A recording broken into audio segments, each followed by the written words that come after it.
Welcome, friends in the call, friends who watch us later on from all over the globe. It's really a delight to be here. It's raining quite hard in California, so I have the rainbow behind me, just to remind us that there's always a rainbow around the corner, and we just have to wait for it sometimes.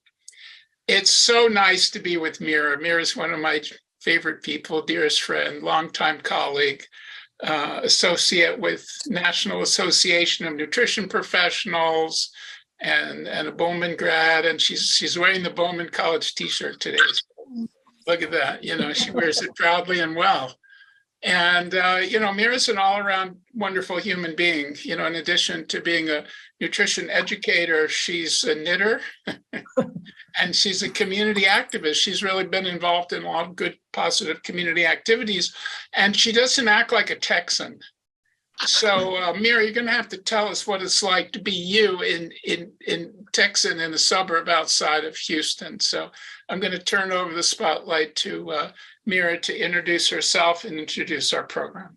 Thank you so much. I appreciate that. I will start by saying I'm actually not originally from Texas. I'm from Connecticut. We moved here, and, I find that community is where you find it. Home is where you make it. And so this is where we are. I want to thank Dr. Bowman for inviting me to deliver this presentation today. I'm known as the ingredient guru, and as such, I tend to stay on top of all the crazy stuff they do to our food. We were having a conversation. He asked if I would put this presentation together, and so I'm gonna pull up my slides here and start the slideshow. And so we are going to be talking about food trends for 2023. These are anticipated food trends from a lot of different industry resources. I didn't just sort of pull them out of a hat, just so you know. This is just a little bit about me. As I mentioned, I am the ingredient guru. I'm also the author of this book, The Pantry Principle. I think many of you may have read it. I'm a nutrition educator. I do speak all around the country, and I'm also on the board of directors for the American Holistic Health Association. So what we're going to talk about today is how food companies predict these trends, because there's a few different ways that they do that, and understanding where they're getting some of these trends from can help us when we're working with our clients to see where our clients might be getting this information from. Because typically what happens is they come to you and say, what do you think about that? And so if we know where they're coming from, that can make it a little bit easier. We're also going to talk about what exactly is the difference between a trend and a fad. They are very different. Going to talk about some of the top trends coming down the pike, anticipated to come down the pike for 2023. And then I also want to help you develop a few talking points to share with your clients, because food producers are fabulous at marketing. And so we want to make sure that we have some good talking points to help address that for our clients and to help them avoid some of the. It looks like it's not too bad. So I'm sorry, whoever's not muted, can you please mute yourself? Thank you so much. We just want to develop those talking points so that we have a way to talk with our clients so that they can understand why perhaps we do or don't recommend certain things. So food trends, where do they come from? Well, believe it or not, the number one place that they come through is what's called the menu adoption cycle. People are eating out and they see something on a menu and they begin to want to bring it home. And, some of them can be a good choice. Some of them are not such a good choice, but that does tend to be the number one thing. Because if one restaurant starts doing it and then a lot of people become interested, then more restaurants start doing it. And all of a sudden the food producers realize that they've got a good new thing on hand, and they begin to develop more food products along the lines of whatever that particular trend is. Another one comes out of dietary need, and we certainly have seen this over the years with things like the gluten-free diet. And we've also seen it, I don't know how many of you remember, but before gluten-free, there was the lactate cycle for dairy. A lot of people who did not have the enzyme sufficiency to be able to break down the lactose needed lactate, and the food industry realized that they could do it for them. And every time the food industry makes a change to a food, if they can, and usually they can, they upcharge for it. So you'll notice, for example, that lactate costs more than traditional dairy. You'll notice that gluten-free products tend to cost more on a per ounce basis than conventional, gluten-laden baked goods. So they look for ways to do that. One, because they're meeting a need, but two, because it allows them to make a little bit more money. It doesn't cost them as much as they upcharge for. And then the other thing is reintroduction and new uses. Food companies, sometimes if there's something that's been a food fad, they'll go back and try and revisit it and see if maybe it will catch a spark this time. So sometimes you may see something and think, didn't we have that 20 years ago? And the answer is probably, and they're just trying it again. So what is the difference between a fad or a trend? Well, one of the easiest ways to understand is to be watching how fast things move in and out of the ad cycle and how fast they're in and out of the news cycle. Because if it's a fad, it tends to come and go pretty quickly.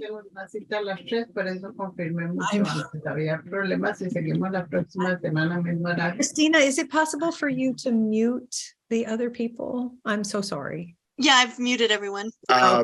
And I forgot the other one that was there in the Four Henchmen. Anyways, you can find the link inside of the show notes. But I don't know where that's coming from because I show everyone's muted.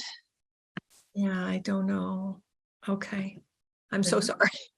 And so trends meet a specific need, or they've become something that has had staying power, and so they will continue to use it. So for example, there is the popular diet trend of cabbage soup. Supposedly, if all you eat is cabbage soup, you're just going to lose tons of weight. And that one, unfortunately, is a fad that keeps trying to come back, because as humans, we do tend to focus on looking for easy solutions to weight loss. We don't want to give up all of our bad eating habits. We just want something that's quick and easy. Well, I'll just eat cabbage for 3 weeks and lose a ton of weight and it'll be good. But obviously there are some issues that come along with that. Then we have other things that do have more staying power, either because the community behind it is so large or it meets a specific need. And when we look at things like gluten-free, that definitely is something that meets a specific genetic need. Plus, there are a growing number of people who have discovered that they have some sort of gluten intolerance, although for many of them, it can also be glyphosate intolerance. However, by switching to non-glutinous grains, they can, in many cases, actually be giving up the glyphosate without realizing it. So unless you're testing for that, that sort of becomes a way to avoid that. The newest trend that definitely appears to be a long-term trend is plant-based, because there are so many people that are going that way, and food producers absolutely love the plant-based trend, because this requires an awful lot of manipulation, and the more they manipulate the food, the more they can charge for it, and they also then drive down their production costs, extend shelf-based costs, and unfortunately, many of the plant-based things that they're promoting are nutritionally deficient or have some harmful health issues, but that's a whole other talk. However, just to be aware of the fact that that is a trend that appears to have some significant staying power. Another one that's really big right now is bugs. And so they've been pushing that one for a while. It is starting to gain a little bit of traction finally. So again, we need to watch for what they're doing, how they're promoting it, and if people are responding to it. In our Western culture, bugs are still a bit of a no-no, but more and more people are feeling adventurous. So that is something that we will have to keep an eye on and see just how much it takes hold. And whoops, sorry. There we go. So predicted food trends for 2023. And again, these have come from a number of different industry sources.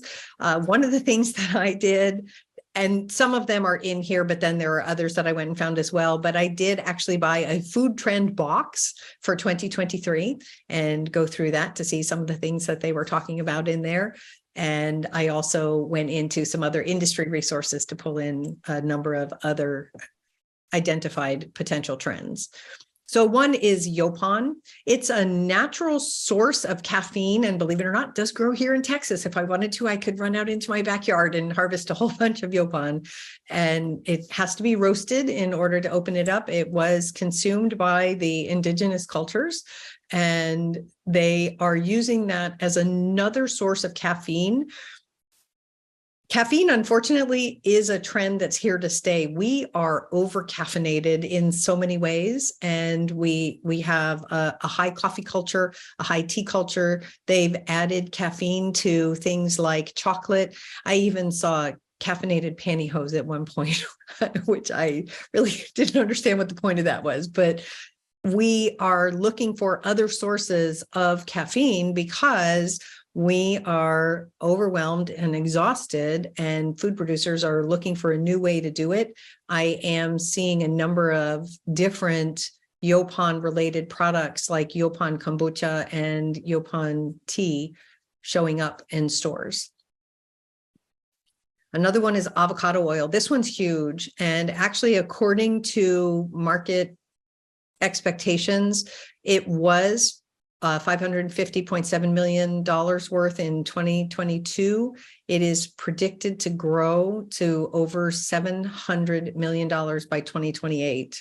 So there is a sharp rise for that. One of the things we do have to watch out for when we start seeing a trend like this take off is how much people will cut corners. So the quality of the olive oil needs to be taken into account, and how it is packaged or presented. And we need to remember to be mindful with our clients about that they, avocado oil can certainly be a healthy oil, and is definitely something that we like to use in the diet, as especially for baking or other things where olive oil may be overwhelming. But with the avocado oil, we need to make sure it's in a dark container. We want to make sure it's good quality. And those things tend to get shortcut the more popular something becomes, because then a lot of other producers try to dive into that market sector. So all of a sudden you may see a lot of different, right now, when I go to the grocery store, I see 3 brands of avocado oil. I anticipate if it really does grow this much, it's going to look like the olive oil section of the grocery store, and there's going to be 20 or more brands sitting on the shelf. Date syrup, also known as Ceylan. This is definitely something that is getting a lot of attention. I'm seeing more products sweetened with dates, and I'm seeing you can buy bottles of date syrup at the grocery store now. And part of the reason for this is simply because it's sweet. We're looking for another sweetener. And we, as humans, we always look for a sweetener, but in this case, they're looking for a sweetener that also fits that functional food label. Food producers are paying a lot of attention to the fact that many consumers are being more mindful of clean labeling. They also really love that so many consumers are being much more focused on the function of their food. So with date syrup, they can say, oh, it's high in antioxidants, helpful for constipation, great for iron and folic acid and all these other things. Not sure what that last line is. I apologize. That's a typo. But in any event, so food producers will then use those as a means of marketing, either through something called front of package labeling. They'll put it on the front of the label to get people to not flip it over and see if there's anything else in the package, or if they're marketing in magazines or some kind of counter display, that they'll put these things on there to convince people to buy it. Even if it's date syrup, you still have to read the label. We are looking for a single ingredient product here. We don't want date syrup that has other things in it. And again, the more popular it becomes, the more potential there is for it to be in some way manipulated or modified by adding other ingredients to it. Green banana flour. I'm actually seeing a lot of this. I'm seeing bags of green banana flour. I'm seeing green banana flour pasta. I'm seeing green banana flour chips. So it's showing up a lot. And, there are a number of health benefits that go along with it. It also is a really good starch. It's a resistant starch. So again, the food producers are going to look at the fact that it's a resistant starch, and you may start seeing more information about what is a resistant starch and why you need it. And so as that starts to spread across the internet, that may bring your clients to you going, do I need this? Is this important for me? And the answer, of course, is we look at what their bio-individual need is and what their nutritional need is. And yeah, maybe they could use it, or maybe it's not that big a deal for someone, but just to know that food producers, as consumers start seeing more and more of these green banana flour products, or the green banana flour in a bag, may have questions for you and want to know what to do with it, especially if they have any of these conditions that it may be helpful for in terms of cholesterol, blood sugar stability, gut health, that sort of thing.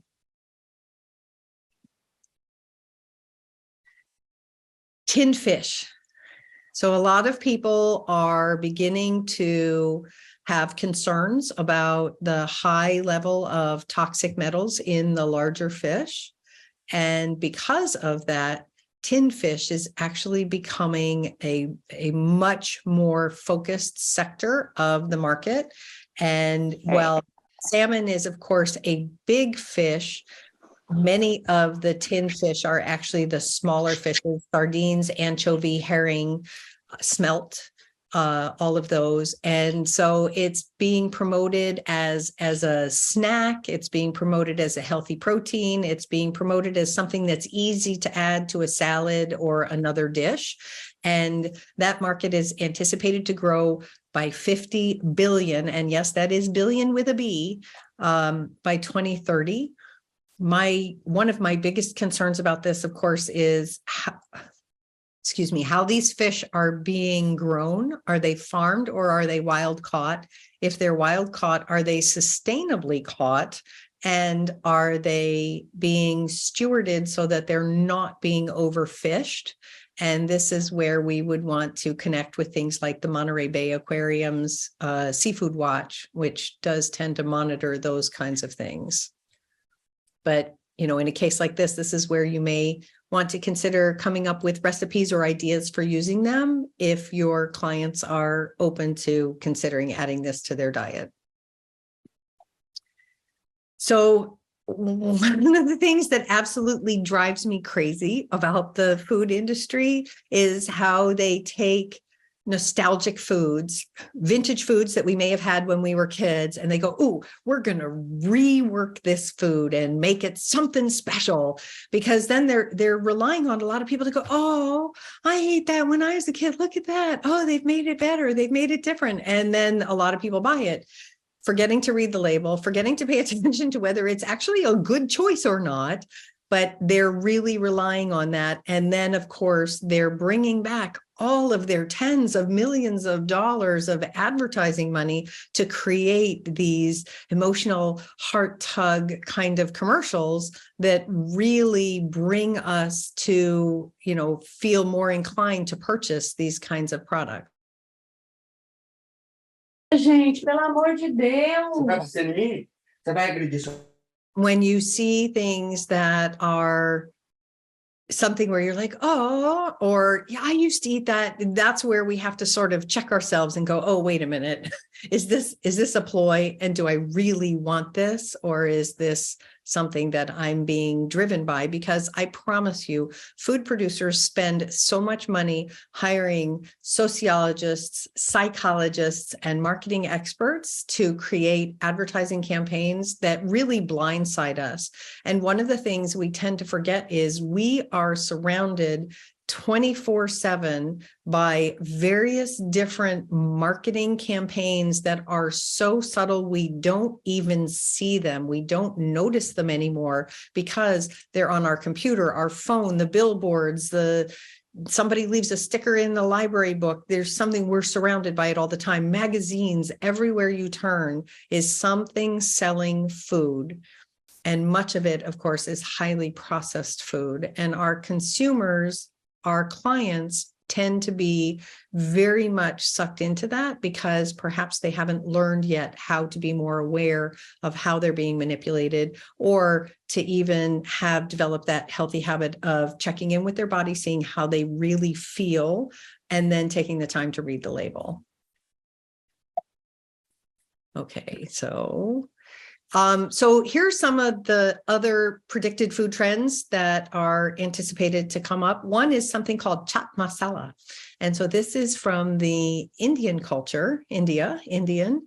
And part of the reason that it's seen as so popular is it has a very sweet, savory, salty combination. So it kind of hits all the taste buds, and we really tend to enjoy that. So chances are we may see more beverages and snacks, and possibly seeing it influence some prepared food dishes or whatever, to be able to include that in what we're seeing at the grocery store or what we're being encouraged to buy.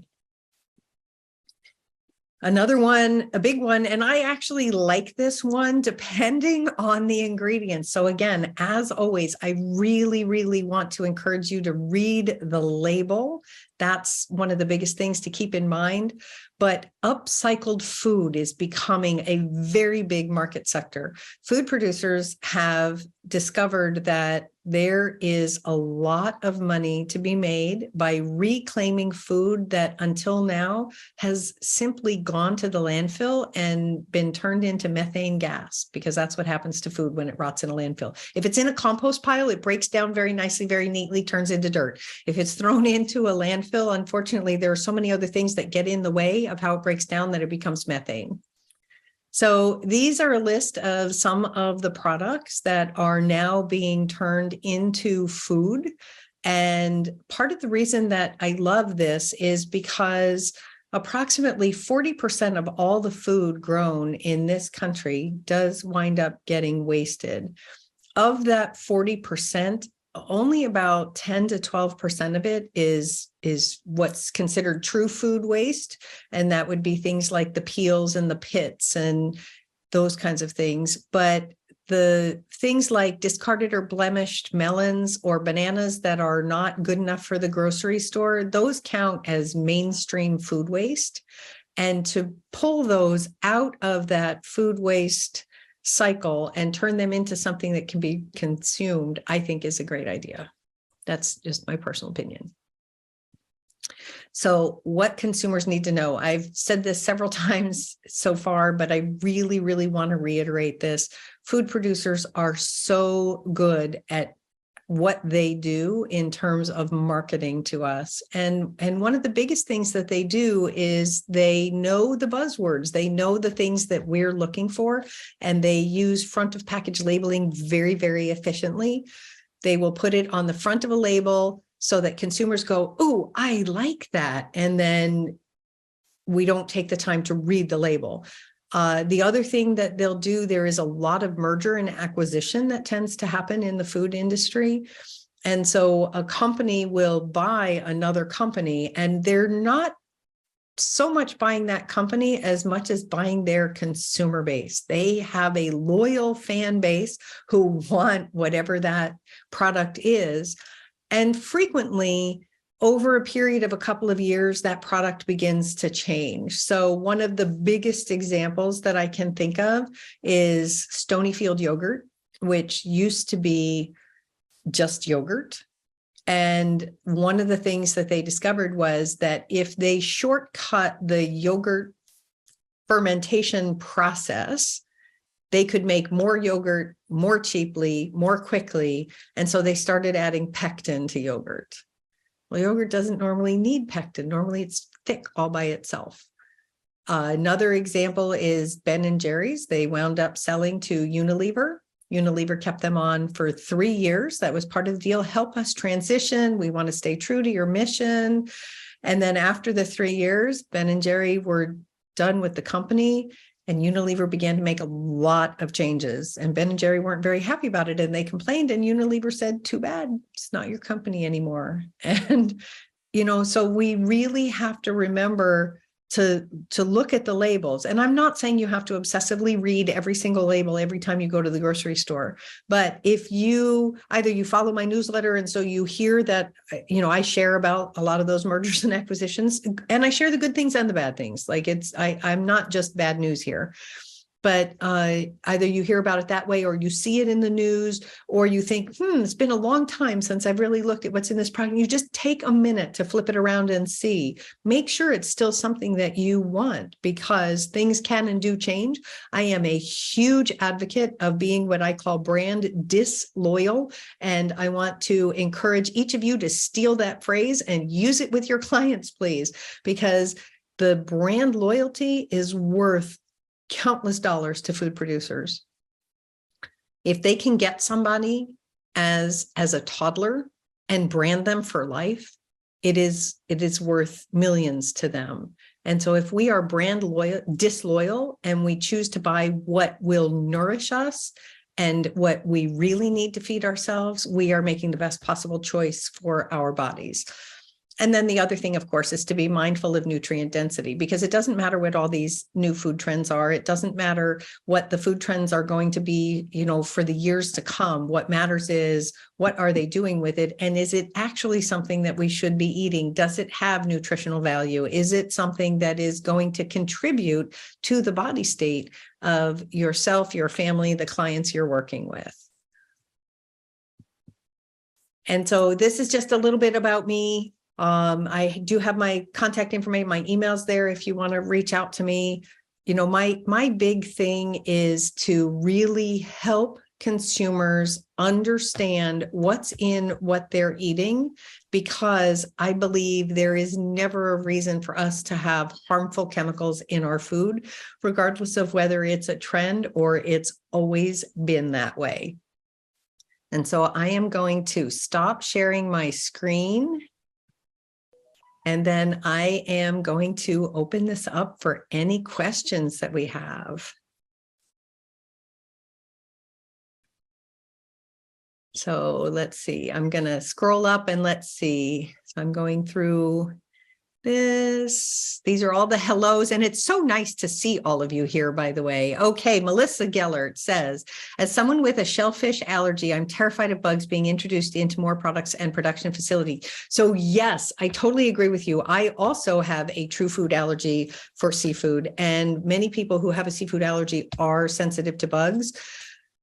That's where you really have to be aware of what the food production companies are doing. Unfortunately, bugs are not required to be disclosed on a label because they're not considered a top allergen. And what I'm talking about is where when you have a food package and you look at it and it says produced in a facility that also processes nuts. They have to tell you that because nuts are one of the top 9 allergens. And yes, in case you didn't know, there are now 9. The 9th one is sesame that has been added to the list, and so now must be disclosed on a label. The only thing I can tell you, Melissa, is you just have to be vigilant and be aware of what's going on to stay on top of it. Date syrup would be a substitute for high fructose corn syrup. Yes, date syrup can be a good substitute for that. I think one of the biggest challenges that we run into, however, is so many of our clients have a very high set point. Their palate is oversaturated when it comes to sugar. And part of our role is to help them learn how to reduce that to less of a set point so that they can really enjoy their food without everything having to be so overwhelmingly sweet. One of the things I point out to my clients is if you're eating savory foods like crackers or sauces or condiments that have lots of sugar in them, just how sweet does dessert have to be in order to qualify as dessert? But if you learn to reduce those other savory foods, you'll all of a sudden discover that your taste buds have changed and things are actually more flavorful and more delicious. Questionable digestibility for green banana flour products. Yes, that is a challenge. There are some people who have an issue with that. The problem is food producers don't really care about that, as we know. They're just looking at a food that gives them another product that they can sell. and that they can market and create other things from. Because again, green banana flour as a flour becomes a lot of processed food items potentially. I do anticipate down the road, we're going to see things like green banana flour tortillas and other, baked goods like that, because it's just a way for them to make more money and sell more processed foods at a higher price point. Dr. B says, foods from nature don't need packages with preservatives, additives, and off-label ingredients. The trends are about food products, not fresh, local, organic, seasonal foods. KISS, keep it simple, sweetheart. Absolutely. I am a huge fan of that. I think one of the biggest challenges that we have, of course, is always to help our consumers recognize that, our clients, because many of them are coming to us with decades of food habits that do not fit that paradigm. Terry says, what do you think about flavored water? I was hooked on Bai and now Hint. I do drink more water now. So I will share that I personally am not a fan of either Bai or Hint, because they use natural flavor, which can be so many different things. It's not a great choice. One of my absolute favorite things to do is to encourage clients to, if you need flavored water, I totally get that. Plain water can be a bit much, and after a while, lemon gets a little boring. You can get an infusion core pitcher, which is absolutely amazing. It has a beautiful glass core in it. You put all kinds of wonderful things in it. One of my favorites in the summer is watermelon and mint. And I pick the mint from my backyard and I just stuff it all in there. And then you put the water in and you let it infuse itself. So that can be a really, really great way to do that. As a matter of fact, I wrote an ebook on infused waters, and because there are so many different fabulous flavor combinations that nobody thinks about, like green apple and basil, just looking for different things to do. So making your own, I think, would be really the best way to go about it. Make your own herb tea, add a splash of fruit juice. Yep, that's totally great too. So Eliana says, have you noticed frozen foods as a trend? So frozen foods are not necessarily considered a trend. They're just a part of the food production process. There is a frozen food section. It's not that there are any particular frozen food things that are standing out at the moment. We're just very used to having those available to us.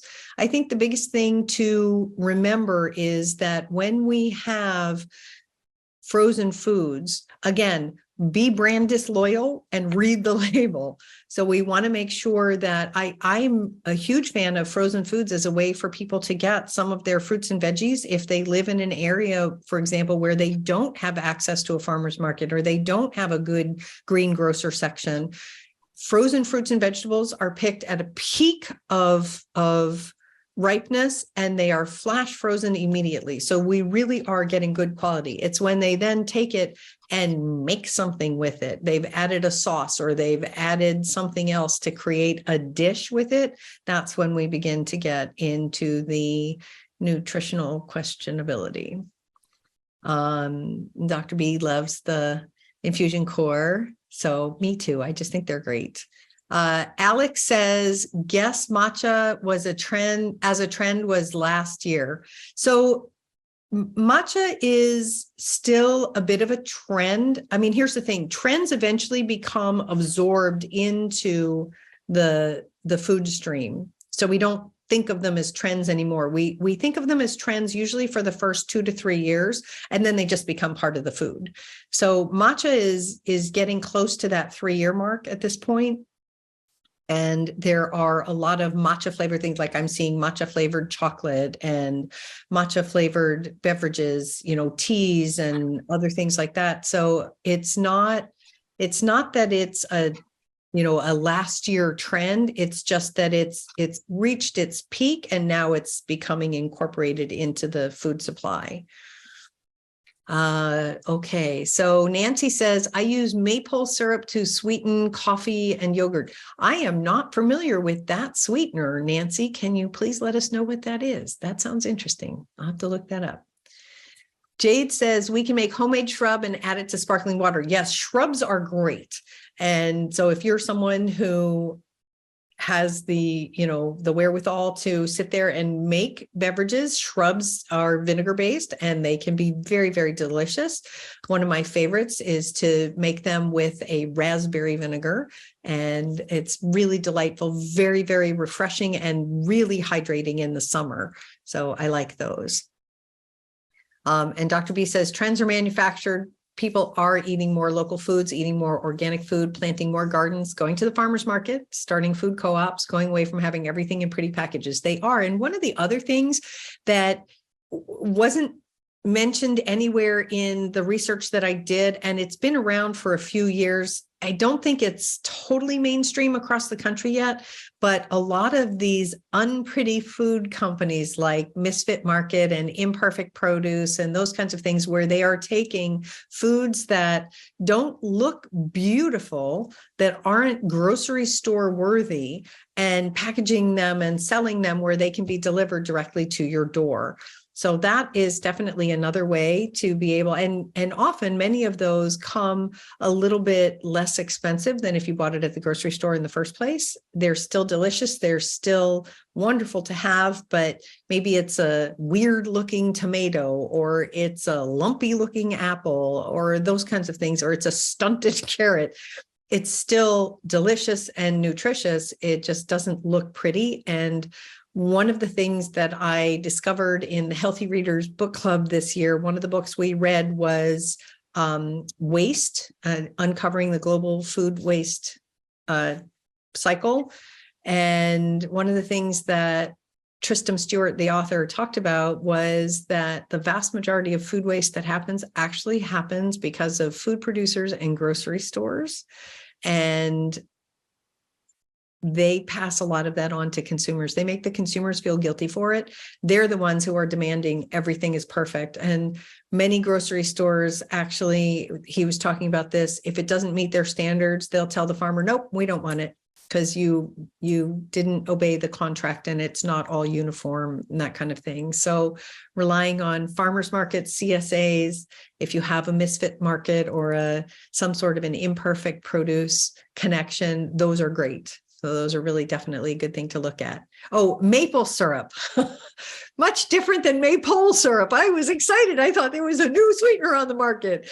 So yes, maple syrup is definitely great. I am a huge fan of that. And again, as with all sweeteners, in moderation is the key.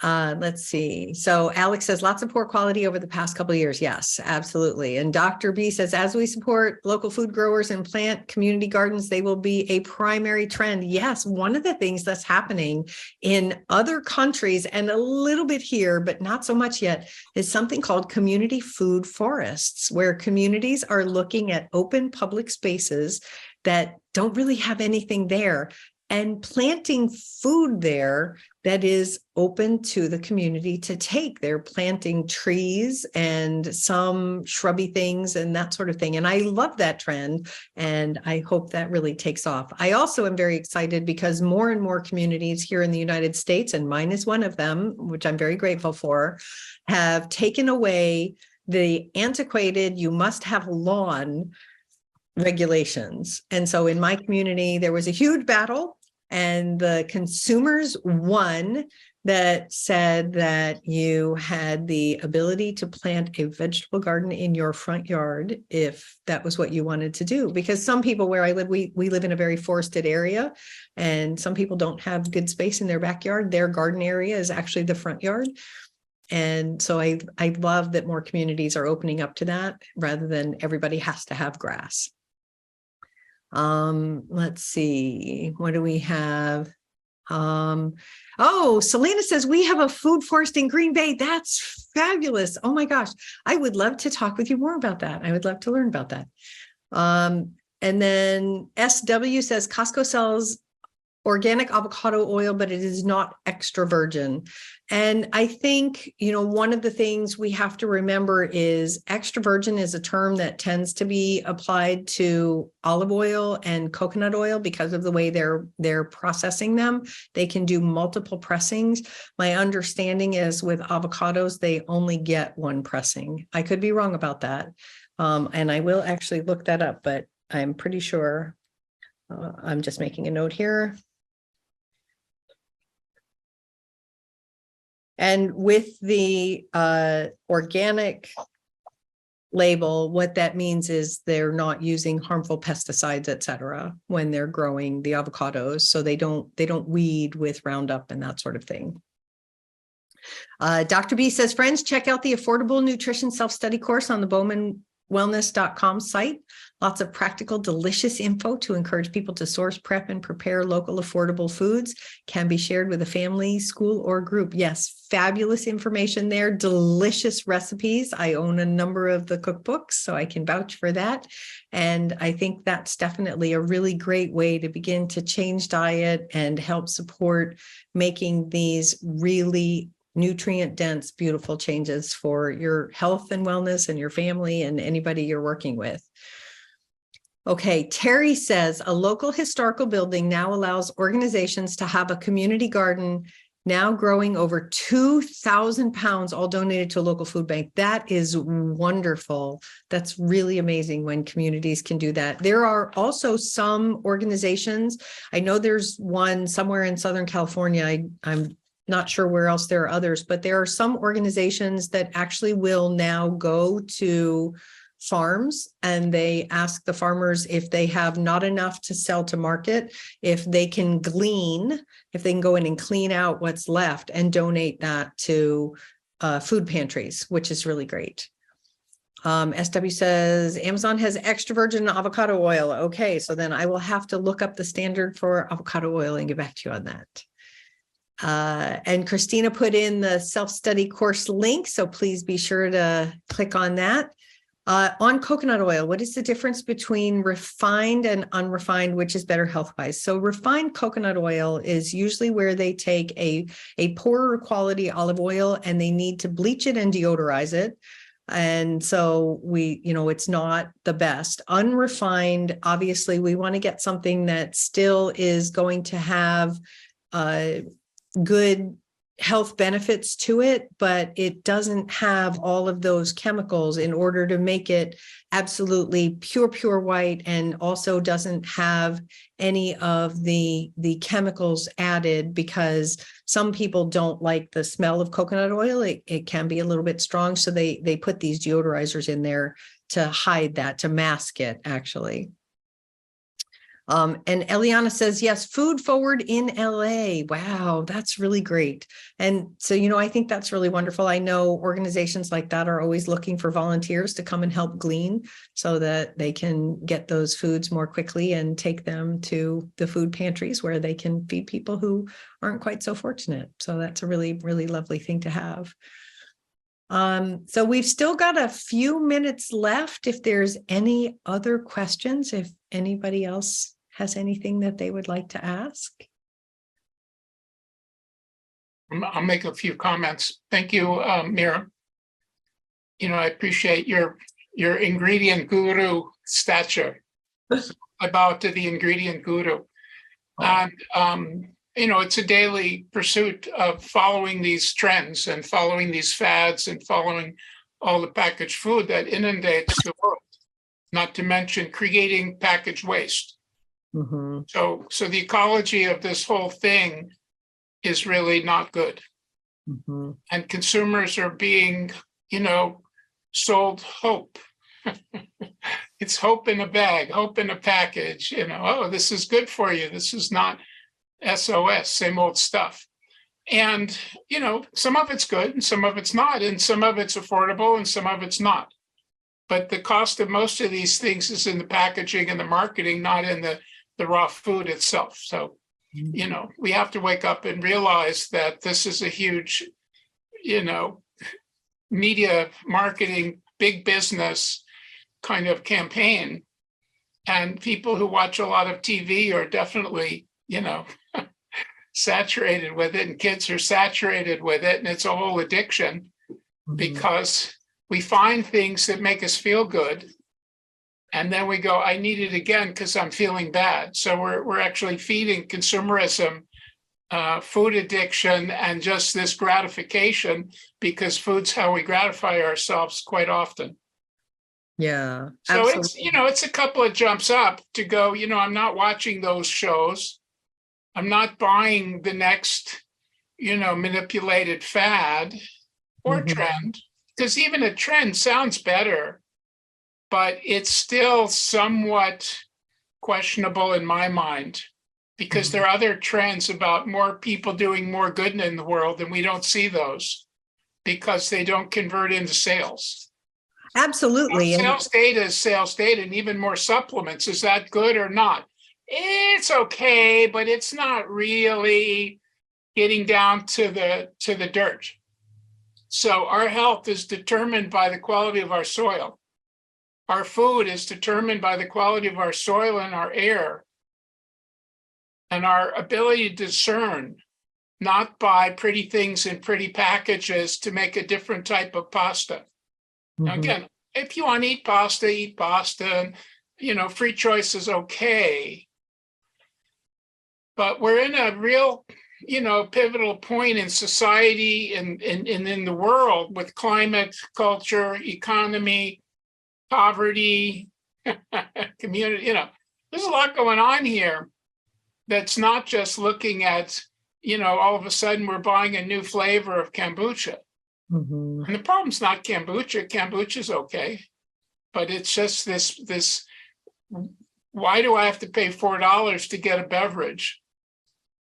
Which costs pennies to make at home. But I'm saying, we have to gain, and those on this call, many of us are health practitioners, educators, concerned activists. Is the active approach is get people together and make a meal and share a meal. Yeah. And see how easy it is, because people think it's so easy when they buy things out of the bag and the box. And it is easy, but it's also easy to cut up a carrot and make a salad, or easy to, put up a pot of brown rice or whatever you choose to make. It's not hard once people get back into it, because it's this idea. I thought it was amusing for me to see Coca-Cola, pizza, and mac cheese, coming back. And they look good. They look good. They even put up a little light in my head about, when I was a kid, that was my happy day, Yeah. But I'm a grown-up. That's the whole point now, is we're mature, wise adults. And also money is so scarce. It's just really, really scarce. So I go to the natural food store thinking I'm going to buy a bag of corn chips and they're $4.99. I go, I don't think so.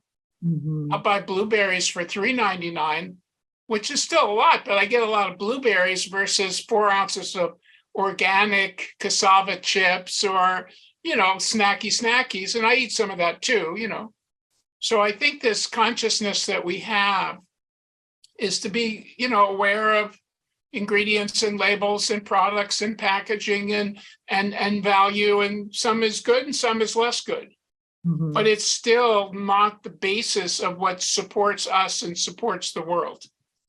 It's an occasional thing. You want a snack, you want a fun thing, not a problem. Absolutely. But if people really become dependent on that, they may not have the money to, spend a lot of money. So I think. And food producers have convinced us that we need to be a snack culture.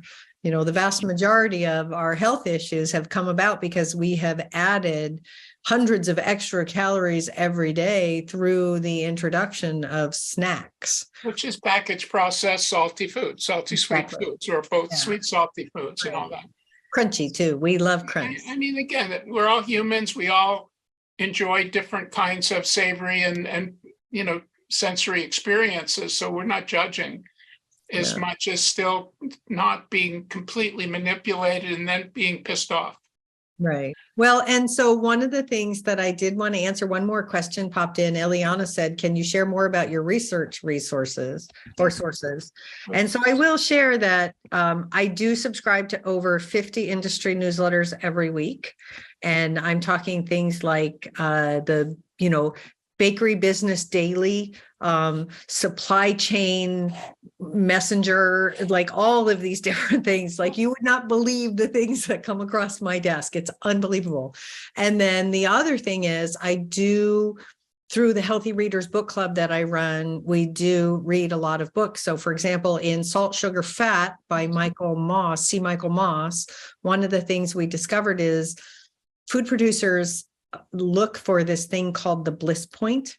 And it's that perfect balance of salt, sugar, fat that we really respond to well. And one of the ways they try to identify it is they literally put people into MRI machines and feed them through a tube and watch their brain light up.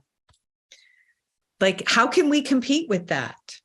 That's really, really hard. And so no wonder, that ad about the potato chip, can't eat just one. Well, no, you can't, because they've made it hyper palatable, highly addictive, and they know our biology way better than we do. So our goal as humans is to really be brand disloyal, to pay attention to what's going on. And here's the thing, I agree with Dr. B. As a matter of fact, one of the most beautiful things you ever said to me, and I don't think I've ever told you this, by the way. Okay. So this was 2008. I was at my first ever NAMP conference. I was still a student because I didn't graduate till 2009. And you had a Bowman Day before NAMP, and I was there, and you said, how many people here eat a 100% clean, absolutely perfect diet? And several people raised their hands, and you said, good for you, because I don't even do that. No, And I was like, it's not necessary. Right. Become orthorexic if that becomes your whole reason for being. Everything has to be perfect and clean, and it becomes obnoxious and divisive. So exactly. But world. so the thing is, it's about really learning how to be mindful about what you eat and what your body needs. And then to be, because here's the other thing, even things that are supposedly good for you, good for you snacks. There's a particular snack brand that makes a cinnamon chip that I absolutely adore. And I don't buy them because I will literally eat the entire bag in one sitting. And I know that about myself, even though they're like, it's only 4 ingredients, really healthy for you, but I can't eat it. Like for me personally, that's a no-go. And so we really have to be mindful about those kinds of things. So, Right. but I really want to thank you for allowing me to be here and to share with everyone. And I really, it's so important that we not only learn this for ourselves, but that we become ambassadors, beacons of hope and education for everyone else. Yes, absolutely. So is ingredientguru.com get people to your website? It does. Okay, absolutely. So let's make sure we take a visit over there and become a subscriber to the information, because Mira does this, quite generously. And Bowman Wellness is a community. It's free. It's online. It's open. It's diverse. It's not commercial. So how many communities are you in besides Mira and mine that are not selling you stuff that you don't need? Because that seems to be the trend, is we're going to sell you more stuff. Mm-hmm. And I want to educate more people to transform the world by being really kind of heart-centered, mind-centered, and soulful about the way we take care of each other and those around us, because we're in a crushing time right now. So being in a community is really the way we kind of maintain a sense of belongingness and hope and value. And then as we share that, we actually feel pretty good about things. So that's kind of our mission here, is to really spread the healing message around how, people and community and food and art and justice all fit together. So bowmanwellness.com will get you over there, and then to join, it's free, and you can catch up and keep posted and share things with us too. Christina, do you have any closing housekeeping remarks? Yes, thank you so much again, everyone, for coming.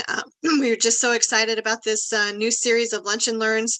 Our next one is going to be next Friday, the 20th, and the topic is going to be food for cancer management. So we hope that you'll join us.